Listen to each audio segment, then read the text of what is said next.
It's a lot. There's a team that Zetta by all the teaching. Okay, now we have 10 minutes for judging questions. Others, Yeah, I have to start. Alright, thank you. Can someone Turn off the mic. Can someone mute your mic? Yeah. Okay, Hi. Okay. Thank you so much for your presentation. welcome. Can you hear me? Yes. Okay. Alright. Congratulations again for winning so many awards and have even registered for my IPO. I must comment that it's a very good, tools to teach kids, young children, how to perform solat correctly. Okay, it's just that the only one thing that I'm not so agree is on your business model, and that you are relying on the sponsorship. Because solar is not for underprivileged. I do understand these are for those kids that have no access, or maybe rural, don't have access to the Islamic learning, religious school, but it can also be for privileged kids. And I mean, you should leverage on all the awards that you have won, not to rely on the sponsorship model, and to see that you aim by end of 2021 to sell to 2,000 set. I mean, you should again leverage on the Malaysia is a Muslim country. We have how many millions of Muslims here, and to target 2,000 is so low. And because what I learned in my entrepreneurship journey, award will not consider as a bad to cover for just successful. I mean, as a reason for successful, but use your award go to 20,000 or 200,000 of selling the pot rather than 2,000 based on the sponsorship. That's the only thing that why I really want to share this, and think again, do make a lot of validation and try to sell, commercial. So the thing is, the product itself is already commercialized. It's in the market right now. What we are trying to pitch here is the Wakaf project itself, because even though we are already selling it, we're selling it to private people. People are buying it for their children and their friends, and for their schools. We already promoted it to schools and kindergartens. But the thing is, the project itself is we want to target the less privileged people, because these schools, these organizations, they can't buy the products. The products are one copy is 120 ringgit, and they might need to buy more than a dozen. So that's why we are trying to link the sponsors. People are already calling us saying that they're interested to help, and we're trying to link these people to the less privileged group of people, the underprivileged schools. I understand.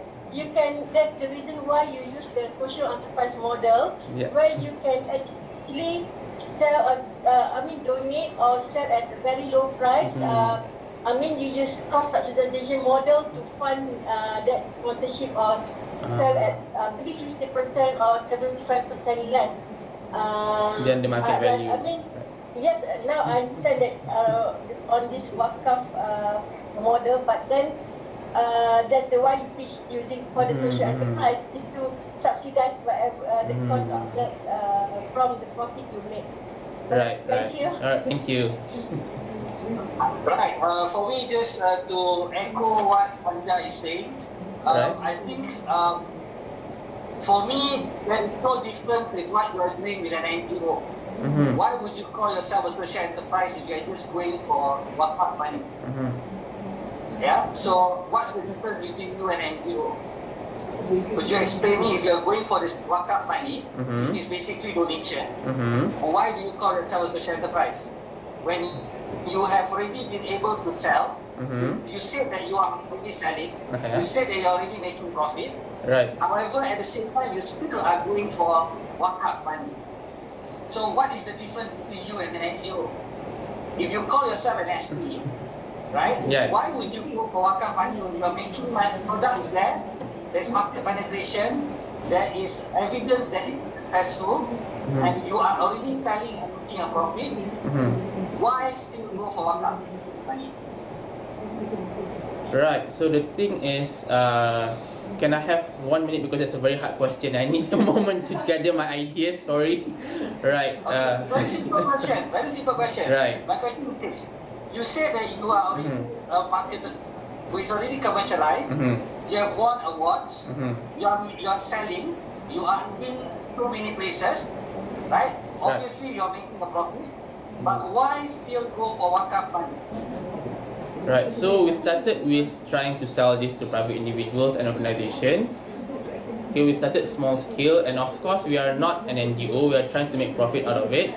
But the thing is, we just realized that a lot of people, so many more people other than people who are buying our products can benefit from this. So we would like to make money, but at the same time we also want to spread the board game to other people, to underprivileged people. So the thing is, we are reaching out to bigger sponsors and bigger contributors. We have written proposals to bigger organizations such as the IMB and Jopo Corporation. So the thing is, when they are contributing to the wakaf project, we are also giving back. Basically, they are giving back, and we are also giving back to the society. So that's the main point of the project. So what's the difference between you and NGO then? What's the difference between you and NGO? Why don't you still an NGO? So the thing is, unfortunately for us, there has not been any NGO who contacted us to use the product to the children. So we are trying to spread the board game on our own to these underprivileged children, because there's no NGO trying to do that yet. So we are doing it on our own.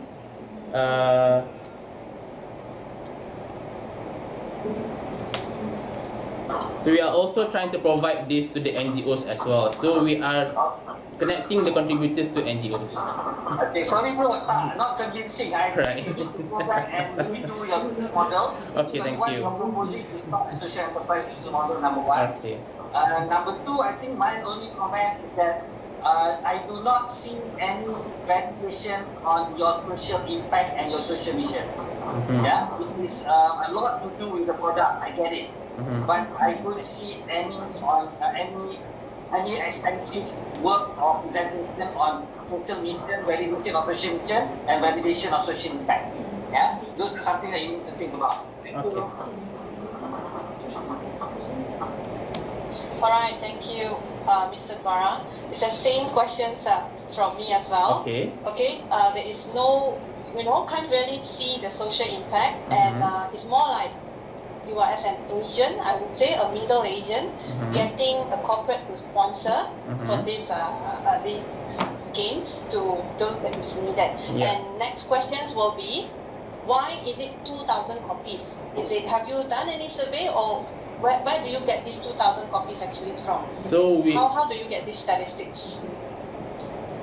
So we have done the surveys already, and based on the surveys and the interest that has been put down to us from the people who are calling us to help, we calculated that around more than 2,000 copies can be distributed next year. I mean. All right, thank you. But if you put the 2,000 copies, it will be good if you support it. With data. How you came up with these 2,000 copies. Thank you. Alright, hi Ro, how are you? Hi, thank you. Sorry, I'm fine, thank you. Do we still have time for questions? Sorry. Do we? Yes. Alright, so Rohayu, a very interesting case that you presented here. And we also recognize the fact that thanks to COVID-19 pandemic, more and more things are moving online, and especially for the education industry, which is very relevant to what we are doing here. So I want to ask, what's your take or strategy on that to leverage on the digital space instead of just focusing on distributing the hard copies, these things here? So what we're trying to do is, this has already been put into consideration actually, because there has been several months when we had been put under MCO. So we are trying to figure out on how to actually distribute these Monopoly board games during the MCO session. So what we are trying to do, number one, is we're trying to get the children to be able to play the game on their own. So what we're planning is to put AR, augmented reality, on the cards itself, on the board game.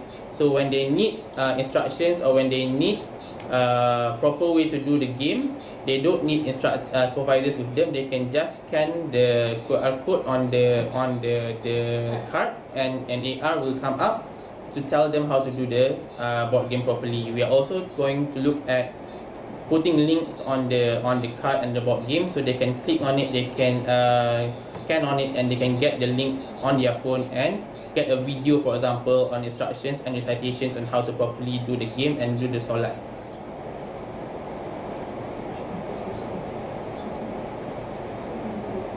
Alright, thank you. Thank you.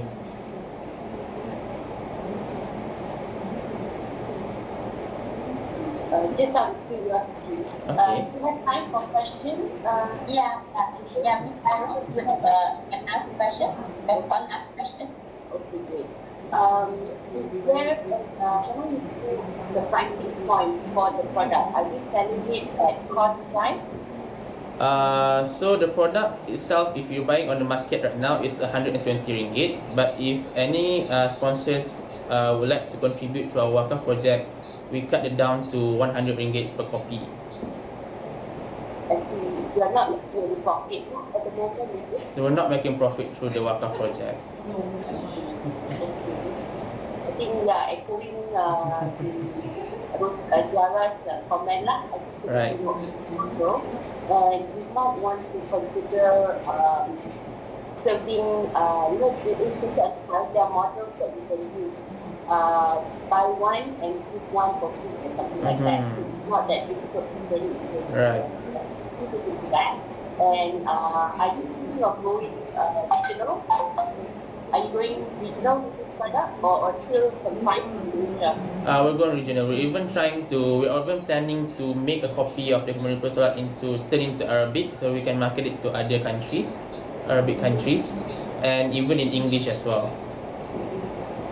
Yeah, I do look into that, because I think the Muslim market is good, yeah? Yeah. You should put that opportunity if you can. Thank you. Thank you.